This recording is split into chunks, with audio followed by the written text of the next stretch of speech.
করতে দেবেন, জেনে রাখুন ছাতা কিন্তু একটাই। যদি অভিষেকের মাথায় ধরেন ও তো মামাকে ধরে বেঁচে যাবে, কিন্তু আপনার মাথার দায়িত্ব ডায়মন্ড হারবারের জনগণ নেবে না। স্বঘোষিত যুবরাজ অভিষেক ব্যানার্জি এমপি থেকেছেন, ফিরে ভোটে দাঁড়িয়েছেন। ভোটে জিতে ভোটে দাঁড়িয়ে আসলে কি করতে চাইছে জানে না। যেটুকু জানে সেটুকু শিখেছে যে লুট করতে হবে। এর বাইরে এই রাজনৈতিক দলের নেতাদের আর অন্য কোনো কাজ নেই। আমি অবাক হচ্ছি, আমি কোথাও কোনো আমাদের রাজ্যের এরকম কোনো একটা লোকসভা কেন্দ্র, আমি এরকম কোনো একটা মোড় এখনো অবধি দেখতে পাইনি যে যেখানে এক জায়গায় এরকম 6টা ব্যানার পোস্টার চারিদিকে নিজেদের ছবি লাগিয়েছে, অথচ এই লোকসভা কেন্দ্রে ভোট করতে দেবে না। এখানকার পুলিশ ছাতা ধরে আছে এখানকার তৃণমূলের গুন্ডাদের মাথার উপরে, আর তৃণমূলের গুন্ডারা এরা ভাবছে যে মমতা ব্যানার্জির খুনি আঁচল ওদেরকে বাঁচিয়ে নেবে। শুনে রাখুন, ডায়মন্ড হারবার লোকসভা কেন্দ্রে 7টা বিধানসভা দিয়ে পশ্চিমবঙ্গের গোটা বিধানসভার রেজাল্ট 2026-এ কোনো বাপের বেটার দম নেই আটকে নেবে। সেদিনকে কিন্তু এই সরকারটা থাকবে না।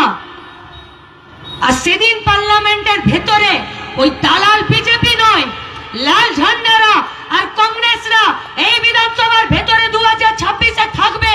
আর সেদিনকে লাস্ট যতদিন ধরে এখানে অভিষেক ব্যানার্জি নিজের রাজত্ব করছে, ততদিনে যতজন পুলিশ অফিসার ডিএমএসপি এই জেলাতে এখানে গুন্ডাদের মাথার উপরে ছাতা ধরে দাঁড়িয়ে আছেন, আপনাদের কিন্তু একটা ফাইল আমরা ওয়েটিং এ রাখবো না, সবকটা ফাইল টেবিলের উপরে থাকবে।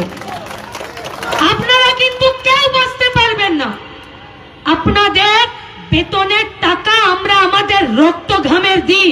আপনার বউ তার অঙ্গে যে শাড়ি আর গয়নাটা দেয় সেটাও আমাদের ট্যাক্সের টাকায়। আর আপনার ছেলেপুলে দুবেলা পেট ভরে যেটা খায় সেটাও আমাদের ট্যাক্সের টাকায়। আর এই ট্যাক্সের টাকা গোটা ভারতবর্ষের গরিব খেটে খাওয়া মেহনতি মানুষ যারা হলো এই সরকারের টাকার যোগানদার, আর তাদের টাকা পয়সায় সরকারি সার্ভেন্ট হয়ে তৃণমূলের দালালি করে নিজেদের পেটের ভুঁড়ি বাড়িয়ে এই গোটা ডায়মন্ড হারবারে তৃণমূলকে গুন্ডাগিরি করতে দেবেন, জেনে রাখুন ছাতা কিন্তু একটাই। যদি অভিষেকের মাথায় ধরেন ও তো মামাকে ধরে বেঁচে যাবে, কিন্তু আপনার মাথার দায়িত্ব ডায়মন্ড হারবারের জনগণ নেবে না। আমরা শুধু এই গোটা ডায়মন্ড হারবারে শুধুমাত্র আমাদের সভাতে যারা দাঁড়িয়ে আছেন তাদেরকে আমরা বলছি না, আমরা আমাদের মাইকের আওয়াজ যত দূর পর্যন্ত যাচ্ছে আমরা আপনাদেরকে বলছি, কাদের কাছে মাথা নত করবো আমরা, কাদের মুখ দেখে আমরা ভুলে যেতে পারবো? শান্তিপুরের ওই এমএ পাস হিস্ট্রিতে পাস করা ছেলেটা, যে ছেলেটাকে শান্তিপুর পৌরসভা থেকে নিয়ে গেল আর পঞ্চায়েতের ভোটে 2013-তে তৃণমূল কংগ্রেস মোটরসাইকেলের পিছনে বসে আর টিকিতে বোম ভরে নিয়ে আর ভোট লুট করতে নিয়ে গেল। একটা হিস্ট্রিতে ইতিহাসে এমএ পাস করা ছেলে তাকে চাকরির লোভ দেখিয়ে ভোট লুট করাতে নিয়ে গেল। ছেলেটা বোম নিয়ে গেল, ছেলেটা পিস্তল নিয়ে গেল, ছেলেটা মরে গেল। সেই ছেলেটা চাকরির লোভে ভোট লুট করতে গেছিল, আর যারা ভোট লুট করতে গেল তারা তৃণমূল আর বিজেপি আর তৃণমূল করলো। এই হাসি মুখগুলো মমতা আর অভিষেকের আমাদেরকে ভুলিয়ে দিতে পারবে যে গোটা পশ্চিমবঙ্গের পাস করা ছেলে মেয়েগুলো তারা আজকে ভোট লুটের সঙ্গে নিজেদের নামটা লিখে দিতে বাধ্য হচ্ছে? এদের হাসি মুখটা আমাদেরকে ভুলিয়ে দিতে পারবে?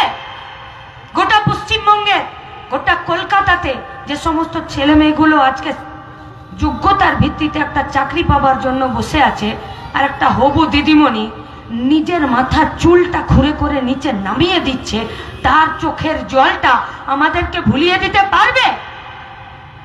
কার কাছে ভয় পাচ্ছেন? এই তৃণমূল কংগ্রেস সন্দেশখালী পার্টি অফিসে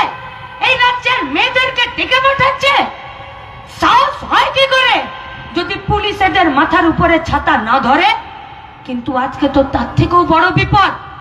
কোথায় দরজা জানলা বন্ধ করে থাকবেন? কোথায়? কোন কৌটোর ভিতরে নিজের জীবনটাকে সেখানে বন্ধক রেখে বেঁচে থাকার চেষ্টা করছেন? এই পশ্চিমবঙ্গের জেলগুলোতে মেয়েগুলো সুরক্ষিত নয়। 196টা মেয়েকে ভুয়াতি করে দিয়েছে এই পশ্চিমবঙ্গের জেলগুলোতে।